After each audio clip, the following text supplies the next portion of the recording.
Hello, folks. Welcome back to another edition of Football Theory. I'm lifetime Longhorn Rod Babers. Pleased to be joined by the coach, as always. I got to make sure I get at least most of his accomplishments out there before I introduce him. He was a former high school coach at Burnett, also Capel, Brownwood, Belton, and Rotan. I believe those were the Yellow Hammers. Is that was it? Yes, sir. Yes, sir. Yeah, got to get it right. Also, he played college football at Abilene Christian. He also coached there in multiple stints there at Abilene Christian, was on that staff. He was also on the Texas football staff in a number of different capacities as a director of high school relations, also a consultant with that staff as well for 5 different seasons with multiple coaches there. Also, you can catch his latest ventures and his latest work over at shipleyranches.com. Coach Bob Shipley joining us for Football Theory. What's up, Coach? How you doing? Hey, great day, man. Great day. It is a great day. As a matter of fact, we have some great news. I enjoy working with Coach Shipley so much that we're going to actually make it happen with a new show that Coach Shipley, myself, and CJ Vogel are going to have. We're going to do it on Mondays and Thursdays. It's going to be from 4:15 to about 5:30. Maybe we'll go a little bit longer, depending on if the topics are hot and the conversation is really good. But we're going to do a show Monday and Thursday. 4:15 starting up. It's going to be called The Winning Drive with Coach Shipley, myself, and CJ Vogel. So we'll have you covered. We got the coach, we got a player. Man, CJ Vogel handles the recruiting end of it. Also does a great job breaking stories from the 40 acres. Got a lot of inside knowledge there. So, and my man and coach has got probably more inside knowledge and knows more folks than CJ and I combined. So it's going to be really fun. Looking forward to it, Coach. And that's starting up, by the way, Monday. On Monday, we're going to start it up, and Coach and I'll be working together in two different shows. So, Coach, hey, man, Coach, I didn't even know we was going to be partners like this, Coach. So I should have. We're like Mutt and Jeff. But no, it's going to be fun. Coach and I are looking forward to that. So keep that in mind, folks. If you're looking for some entertainment, we'll be talking Longhorns, college football. Honestly, I don't know exactly what we'll be talking, but if it's fun and it's a topical that Coach, myself, and CJ Vogel will get into it. Speaking of topical, nothing more topical than spring football, which is we're less than a week away from Texas spring football. So that's what we're diving into on Football Theory, man. We're going to talk about every position. Basically, it's going to be a thought exercise. It's going to be a bit of kind of a thought experiment. Coach and I are going to go through every position, offense and defense, and I'm going to throw out either a topic, a concern, or a question that we need answered or we need more clarity on. Hopefully we'll get that this spring when the Longhorns are engaging in spring practice. So we'll talk about that. That's what we'll get into. Before we get started, let's always give a shout out to our sponsor. We are very, very thankful to Laura Baker. Football Theory brought to you by the accomplished Austin realtor Laura Baker. Laura and the Andy Allen team at Keller Williams can handle all of your real estate needs in the Austin area. Laura is not only a diehard Longhorn fan, but a long-time Austin real estate expert. So give her a shout if you have any concerns or needs in the Austin area in regards to real estate at 512-784-0505. That's 512-784-0505. All right, Coach. Let's start on offense. I'm going to throw out, we'll go through positions and I'll throw out a question that maybe you can help us answer, or that maybe we need to have more clarity on, or maybe we'll get that question answered during spring football. But it could be something that ends up being really important to the future of this Texas football team in 2024. Let's start at quarterback. A couple of questions I can throw out there at quarterback. I think the first question at quarterback is, can Quinn Ewers make it through an entire football season healthy? That probably is the biggest question. That's a great question. I'm feeling good about the offensive line. We still have, maybe a question mark or two. Obviously, that's going to dictate to a large extent, his health. As long as he doesn't, try to take off scrambling and, take on somebody. It's going to be up to the offensive line, to give him the protection. But, if Quinn is healthy, if our offensive line can give him the time, I think, you and I have talked about this many times, but, he's got to just fine tune his deep ball I think, at times he's really impressive with a deep ball. I think about Xavier's catch at Alabama, great throw. There's times that he's really, really plays like the best quarterback in the country. And then other times, the deep ball, not so much. But, Yep. Keep that touchdown to ratio number in check. And I think he's if he can stay healthy and he can develop into a consistent deep ball thrower, then I think he has a chance to be the best in the country. He does. That's a good point. He's got a chance to be the first quarterback taken off the board. Right now, at least all the quarterback rankings, they have Carson Beck at Georgia ranked ahead of him. Shedeur Sanders at Colorado ranked ahead of him. But he's right there in that discussion, and he's got all the raw materials. We know that. In regards to the question about the deep ball, I got a stat for you about that here in just a second. But Quinn Ewers did gain 10 pounds. So hopefully that 10 pounds is all in the right place so that he can be a little bit more durable. He hadn't really made it through an entire football season since his sophomore year, I believe.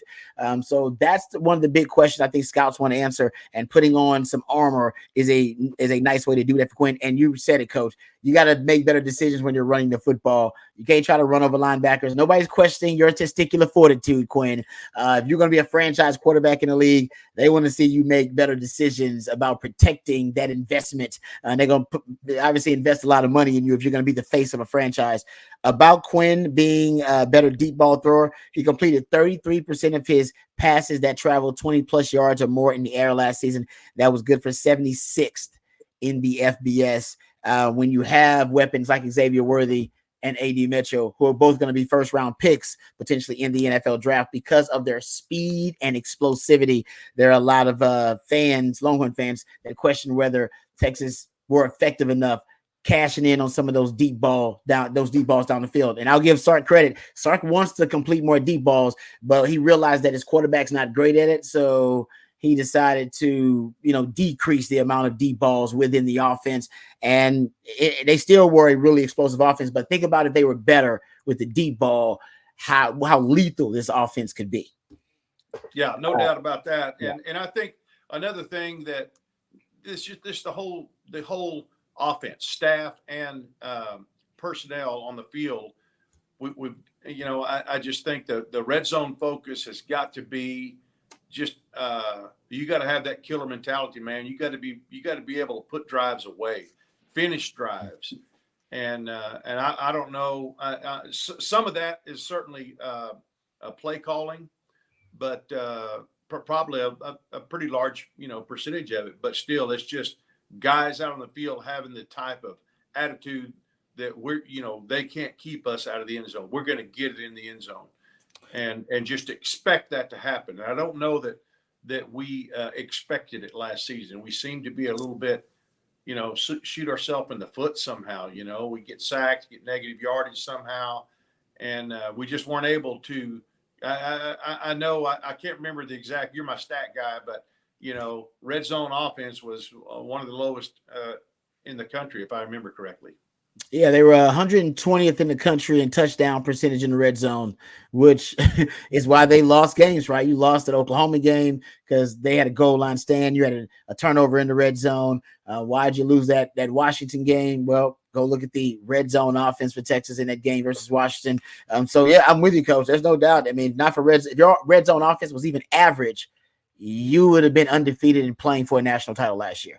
If it was even average. But it wasn't average. It was way below that. If they're going to be a better red zone team, the offensive line is going to be a big factor in that. Let me ask you this. Who is the best starting five on the O-line? And a lot of that, we already know who the best starting four is, right? You're talking about Kelvin Banks, Jake Majors is a part of that best starting four right now. DJ Campbell is in that conversation. I think Cam Williams is a part of that. But whether it's Cole Hudson or Hayden Connor or Neto Imozulu, this is a first world problem to have within those seven guys. You got to figure out who your best five are. And I think the solution to finding your best five is figuring out who that left guard's going to be. because that right now seems like the uncertainty, whether that's going to end up being. I mean, Hayden Connors played both right tackle and left guard. Cole Hudson's a guy that could be a left guard for you. Neto is a guy that could be the left guard. That's what I think the biggest question is for the O-line. Who's the best starting five, pretty much? Yeah, that's a good question. Yeah, there are some no-brainers, on there. We know that, Kelvin Banks and, Jake Majors. I look for Hayden Connor to get the start and going into spring ball at left guard, and Cam Williams at right tackle. I think that's probably what that's what I'm predicting, and DJ Campbell at right guard. But we have some guys that are gonna compete for some playing time. I think Cole Hudson and Neto is a guy that is that they're going to take a good look at this spring. But it's pretty solid group and pretty solid with our depth. Not. Yep. I mean, I think there's still going to be some question marks there in terms of depth, but I've certainly seen it a whole lot worse on the 40. Yeah. Oh man, this is the best shape the O-line's been in since, honestly, probably since mid to late 2000s. And honestly, late 2000s, coach. No, the O-line, it wasn't exactly right. It didn't have the upside and talent this O-line does. This is the best the O-line's been since mid 2000s. Yeah. I have to agree with you on that. Now that 2009 offensive line was very resilient. Mm-hmm. They had a lot of heart. They were they played well as a team, but physically, none of those guys made it to the league.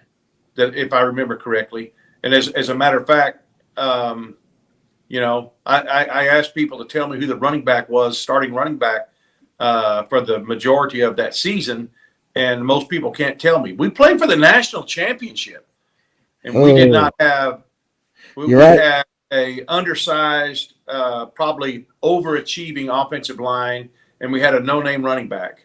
Once Newton got hurt, we were. Are you looking that up? I'm trying to see. I'm trying to look at that O-line. I'm trying to look at that O-line. I'm like, man, who was? I'm trying to figure out who that starting O-line was, but they were not an O-line that had a lot of high NFL upside. No, I do remember that. They played their tails off every week. They were a great unit, but the talent of this offensive line is, in my opinion, they have a lot more upside. Those guys were just great team players. They just weren't. Chris Hall was a first-team All-American. Chris Hall is a good player. I think Chris Hall was a center.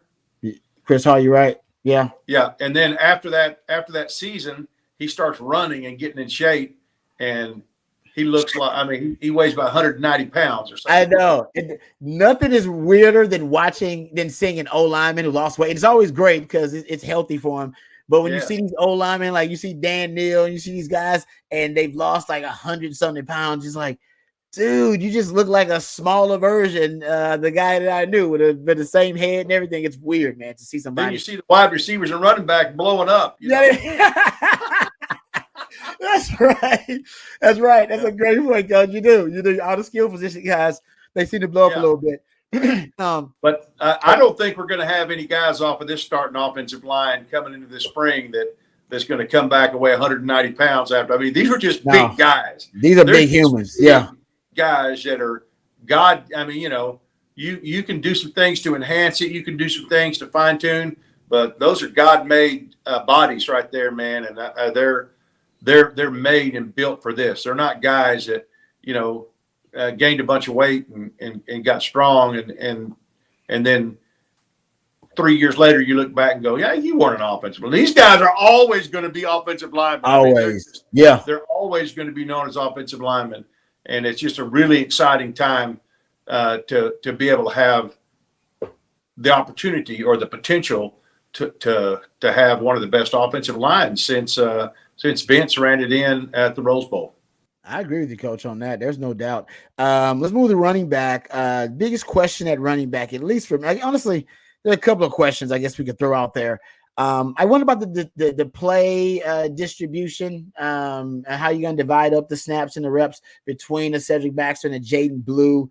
I think that's probably for me the biggest question. And then I guess we can just say among all the running backs, right? Well, how the reps going to be divided up between the running backs, CJ Baxter and Jaden Blue. But then we see Savion Red has gained 26 pounds. It's like, what's that about? It makes sense if he's going to be the short yardage goal line weapon instead of the red cat. You can just hand it off to him if he's got that knack for converting those situations.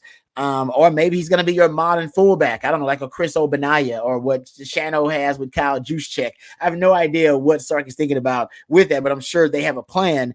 How do you think the snaps are going to be divided? The snaps between the running backs coming up next season? Yeah, I don't know. I think they'll all share snaps this spring. Probably they don't want to get anybody too much work, but they want to make sure they're all ready. I think you got 3 guys there that could start for most teams in the country, or for the majority of teams. I think, Baxter and Blue, I think, are probably going to carry the load. I don't know how, I just don't know how they're going to mix that rotation in, whoever has a hot hand. But and I think, you may have one guy that was more specialized in pass blocking or leak routes out of the backfield more than another. And I don't know exactly who that would be yet, but I see, and Savion Red, he's going to be on the field too. I don't know what that distribution is going to look like, but I think they'll all get some quality playing time. Yeah, I will encourage Sark, and I've been doing this for 3 years now, so I'll keep doing it, keep banging the drum. More pony package, more 2 tailback sets. It works. It worked against Washington in the Sugar Bowl. It worked when you had Bijan and Rojo. It worked with Jonathan Brooks and CJ Baxter and Jaden Blue. It's your most effective, most explosive, and most efficient personnel package to date. So more of it. There you go. That'll solve that problem. Let's go to wide receiver. How many wide receivers do we see in regular rotation for the Longhorns with this really talented group? I think that's a question that we all want to know. Some people want to ask who's going to be the number 1 wide receiver. Maybe there's less drama in that because most people think it's Isaiah Bond. I think Jonte Cook still got a chance to be that number 1 guy, but maybe you'll have an Xavier Worthy, AD Mitchell type relationship where it may not matter as much because both guys will get their share of targets. But is there going to be a expanded rotation of wide receivers? Because Sark usually keeps his group pretty tight, coach, in terms of usually 3 guys, maybe 4. That's when he was at Alabama and had 4 first-round guys potentially. Will Texas expand to more than 3 wide receivers in regular rotation? Yeah, I like the way that he rotates his receivers. I never really understood the previous staff and their it's like they had to get guys so many snaps. Yeah. And, nobody really got in a groove. I mean, you just didn't have your go-to guys. But I think this is going to be a new look for us at receiver with a lot of new guys coming in. Although they're guys that have had a lot of success and are very talented, I think the spring will go a long way in telling Sark how he's going to utilize them, who he's going to utilize, and how he's going to utilize them. And if these guys come through like they could come through, we could have four guys seeing the bulk of the action. I mean, Yep. You got Silas Bolden and Jonte Cook. I mean, those guys are elite at what they do, and of course Isaiah Bond and Golden, Wingo. I mean, there's a lot of talent there. I could see 4 guys getting the majority of the snaps. 3, pretty easy to pick out 3, but I don't know who you leave out. No, I'm with you. That's why I say I think it's got to be 4 too. Isaiah Bond and Jonte Cook at the top of the list. That I love what Silas Bolden brings to the table, just in terms of how really twitchy he is. I mean, you got a guy that's just as quick as he is fast. Sark loves dialing up specific plays to get those guys in space. And then Matthew Golden. I don't think you can deny him. I mean, he's going to come in as one of your best kick returners. And maybe those are your kick returns and punt returns right there. Matthew Golden, kickoff return, Silas Bolden, that punt return. But I think you got to play all 4 of those guys. And then you got to sprinkle in a little Ryan Wingo because, I mean, he's a prodigy. and a phenom, much like you sprinkled in Jonte Cook this year. You'll sprinkle him in a little bit as well. Tight end, is there? This is a question I have about you for tight end. Maybe this is a quick conversation. Do we see a decrease in the amount of 12 personnel, one back, two tight ends? When you had JT Sanders and Gunnar Helm, you got to have JT Sanders on the field. And Sark loves 12 personnel. As a matter of fact, his first year, he was about 40% 12 personnel. Since then, he has dropped to around 35 to between 30 and 35% 12 personnel. And it's mostly because he's expanding his repertoire of personnel groupings. Now you see more two-back sets. You see more of the 6-0 line package, Big 11, Big 12. You're always going to get 50% 11 personnel with Sark. But 12 personnel, he says tight end is the second most important position in his offense behind quarterback. Without a JT Sanders, do we see a dip in the amount of 12 personnel, which right now is probably hovering between 30 and 33%, somewhere around there? Yeah. I don't know. I mean, that's another one of those questions that's going to have to be answered this spring. Amari, we need to see what Amari's capable of doing. We've seen Gunnar. He's a serviceable tight end. He's not real flashy, I guess you might say. He's not a guy but he's consistent. He's serviceable. He's consistent. You can win with him at tight end. I'd be interested to go watch a couple of spring practices and see what they're doing with that. But Amari is,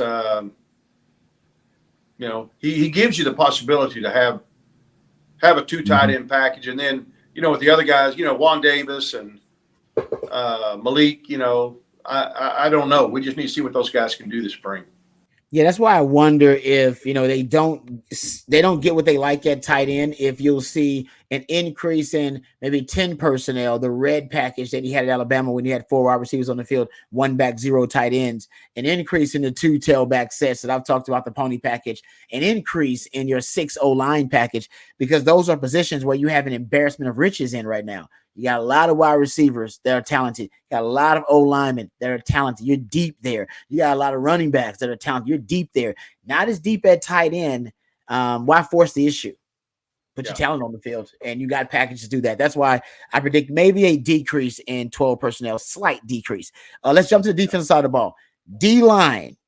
I think everybody has the same question about the D-line. Will another interior defensive lineman emerge so that you could have a healthy rotation of defense and interior defensive linemen like you've had the last 2 years when you've had the deepest D-line room in the country, arguably? You have Alfred Collins, you got Vernon Broughton. Savea was a great pickup via the transfer portal. Will you find out if you have a fourth potentially, and someone who could preferably play the zero technique if you need it? Yeah, Aaron Bryant could be that guy, or Mitchell. Again, great competition this spring to be able to see. I am cautiously optimistic about this group. There's not, you don't have the no-brainers like we had last year. Yeah. I'm part of me wants to say that's a concern, but like I said, I'm cautiously optimistic about it. I'm looking forward to seeing what Bryant could do down there, maybe at a nose, a 0-1, technique, and Mitchell. We'll see what they can do. You've got Alex January in there too. Yeah. So we'll see how that goes, but I'm cautiously optimistic about their future. Yeah, I am too, because I'm hearing great things about Alfred Collins and Vernon Broughton. I think you're going to be okay with your frontline guys. The question is, when you have to spell them and rotate, will there be a significant drop-off with those guys? That's what you want to figure out. And there's another transfer portal window, potentially, if you need to pursue it. Okay, linebackers. Basically, who starts opposite Anthony Hill, I believe, is probably the most frequently asked question among Longhorn fans about linebacker. Who's going to be the other linebacker? We know Anthony Hill's going to be one of them. Who's the other guy? Is it Benda for you, David Benda? Is it Leonga Lafau, who I've heard really good things about? Is Maurice Blackwell? He could be one of those guys that steps up in that role. He's moved around from safety to linebacker.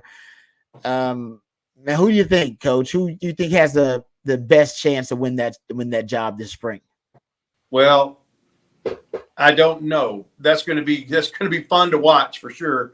I think LaFau is a guy that everybody's, I think, excited to see what he can do, and he's a guy that a lot of people are penciling in as a starter. Blackshire's another guy that will be battling out with him, and Trey Moore, Blackwell. I don't know, man. It's going to be a battle for those guys. I do like the fact that you've got an experienced guy like David Benda, who he's not an All-American kind of guy, but again, he's a little bit like Gunnar Helms. He's good enough to win with. Yep. He's a serviceable linebacker. I think a linebacker that you can win in the SEC. He's not going to be dominant. He never has been a dominant type of guy. He's a good program guy. I was involved with his recruiting, and just a guy who is a great guy to be around. But he's got a nose, and I think he's got a good nose for the ball, and he's certainly proved that he can be effective, on the field for us as a starter. Whether he will start or whatever, I don't know. If they've got him behind Anthony Hill, I think they've got to find a way to get him on the field.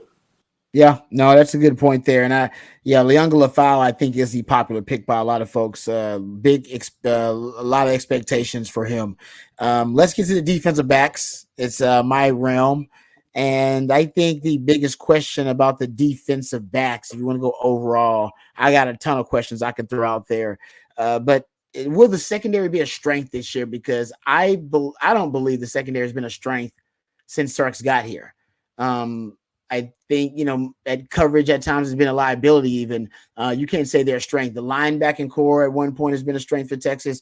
Defensive line because of the interior defensive line. I think this season it'll be because of the edges on the D-line. But if you put the D-line there as a group, they become a strength at times, at least in terms of their run stuffing ability.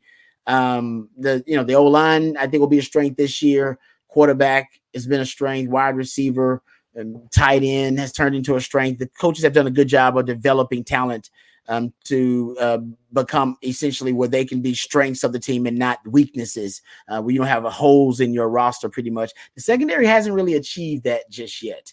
Is this the year that the secondary is considered strength? I think it is. I think you got veterans, Jahdae Barron, Makuba.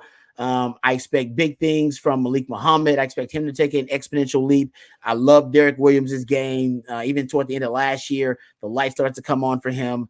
Terrence Brooks, also I'm a fan of Terrence Brooks. I love his footwork. I want to see him get his hands on guys' line of scrimmage a little bit more, but I think this group is ready for a breakout season, the secondary. And I think by the end of the season, we're talking about it as a strength of the team. Yeah. Well, it's funny that our offense needs to work on the deep ball, and so does our defense. That's fair. Our cornerbacks, are the concern for me, and I think we're athletic enough. I just, I don't know. You tell me, can you develop guys to high point the ball and time their play on the ball better, or do you think that's more just like either you got the timing, you have the knack to know when to look back. As a DB and you see that ball coming, what's your thought process? There's no, and I love the way you ended that, Coach, about the process, but there's no doubt to address what you brought up earlier. I think it is more of a God-given trait. I think it's instinctual. Some guys just play the ball. I've said this before. They're called Ballhawks for a reason. And some guys, they live for the football. They've always played the football. It's programmed in their football DNA. They're havoc players. They're ball-minded players. And those guys usually played offense in high school, or they were versatile players, maybe play on the offensive side of the ball. So they know how to play the ball, and they actually have the ability to high point the ball, to time it out correctly, right? To judge the trajectory of the ball. You see sometimes DBs, they don't even judge the trajectory of the ball correctly. they'll stop running too early or overrun the football or jump too early. Well, it's because he's been a DB his whole life. You go see those guys like Trevon Diggs, who played wide receiver out of high school. Those guys, he was a punt returner in college. Oh, those guys, they love the football, and they're comfortable when the ball's in the air, and they make great plays on the ball. Those are Ballhawks. I played with a guy, Nathan Basher, that had that ability. I did not have that ability. I know it's natural because I had it at the high school level, but as the competition continued to increase, I lost that ability because I played with quarterbacks who were better and wide receivers who were better. But I recognized that, coach. So I had what Coach Aquino calls a panic plan. And your panic plan is, what do you do when the ball's in the air and it's a deep ball? That's your panic plan. You don't have enough time to think about what you're going to do when it's a curl route or if it's an underneath route or a six route. You're just reacting. Open my hips, or do I flip my hips? Am I outside leverage, inside leverage? It's more muscle memory. But when the ball's thrown deep, you actually do have time. And it's weird how it slows down to adjust and to think about what your technique is going to be. And I wasn't great at playing the football, so I would play the hands because you need your hands to catch the football. You're going to flash them. So as you flash them, I just got to shoot them hands. Or I'd play the eyes, play the eyes. What the hands will show when he's ready to catch the football, especially on a deep ball. He's got to get his hands ready. Once he gets his hands ready, I just got to time it out. And his eyes are going to get huge. In the NFL, they actually have drills where they work calm eyes. So your eyes don't get like this when the ball's coming. So your eyes are still calm and cool and collected when the ball's coming. Because DBs, when I'm basically what they call out of phase, which means kind of out of the ideal position, when I'm out of phase, I got to look for the hands and I got to look for the eyes because I'm not in a position ready to play the football. And that's what I often did on the deep ball. Did it work every time? No, there are some times where, hey, man, no technique is good enough. Guy's going to make a damn play on the football. But for my skill set, if I would have been trying to play the ball every time, I guarantee you Longhorn fans would not think very fondly of me like they do today.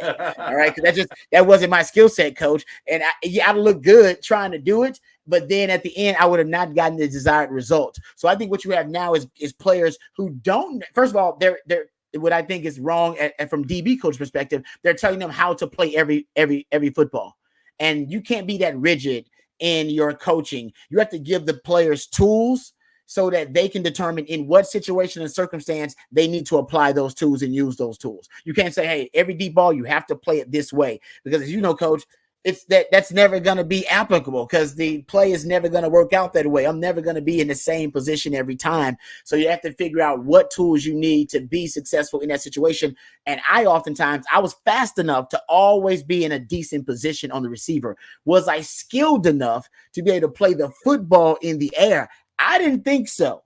So I'm going to use my speed to stay close to the receiver. And then I'm going to play what are really easy to me, the hands and the eyes.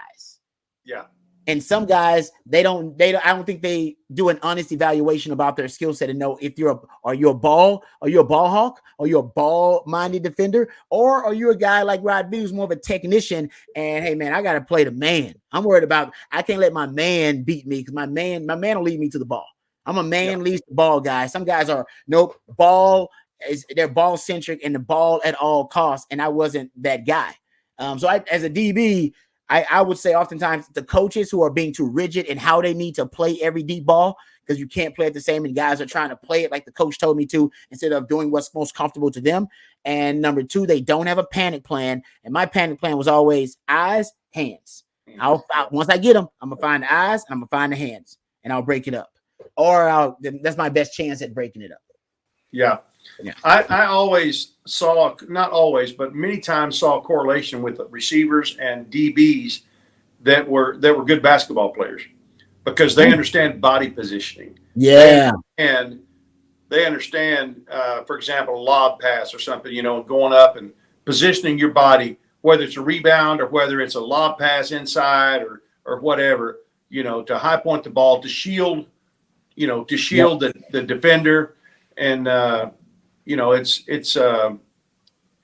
just a really easy transition for those guys. It seems like because they've been used to it, and that's good. So many times a receiver can make a play with perfect coverage because he understands body positioning. Yep. He understands when the ball's in the air. He understands how to adjust so that he's going to have the best position. Because the DBs, a lot of times you're chasing that guy. You don't have the luxury to be looking back like the receiver.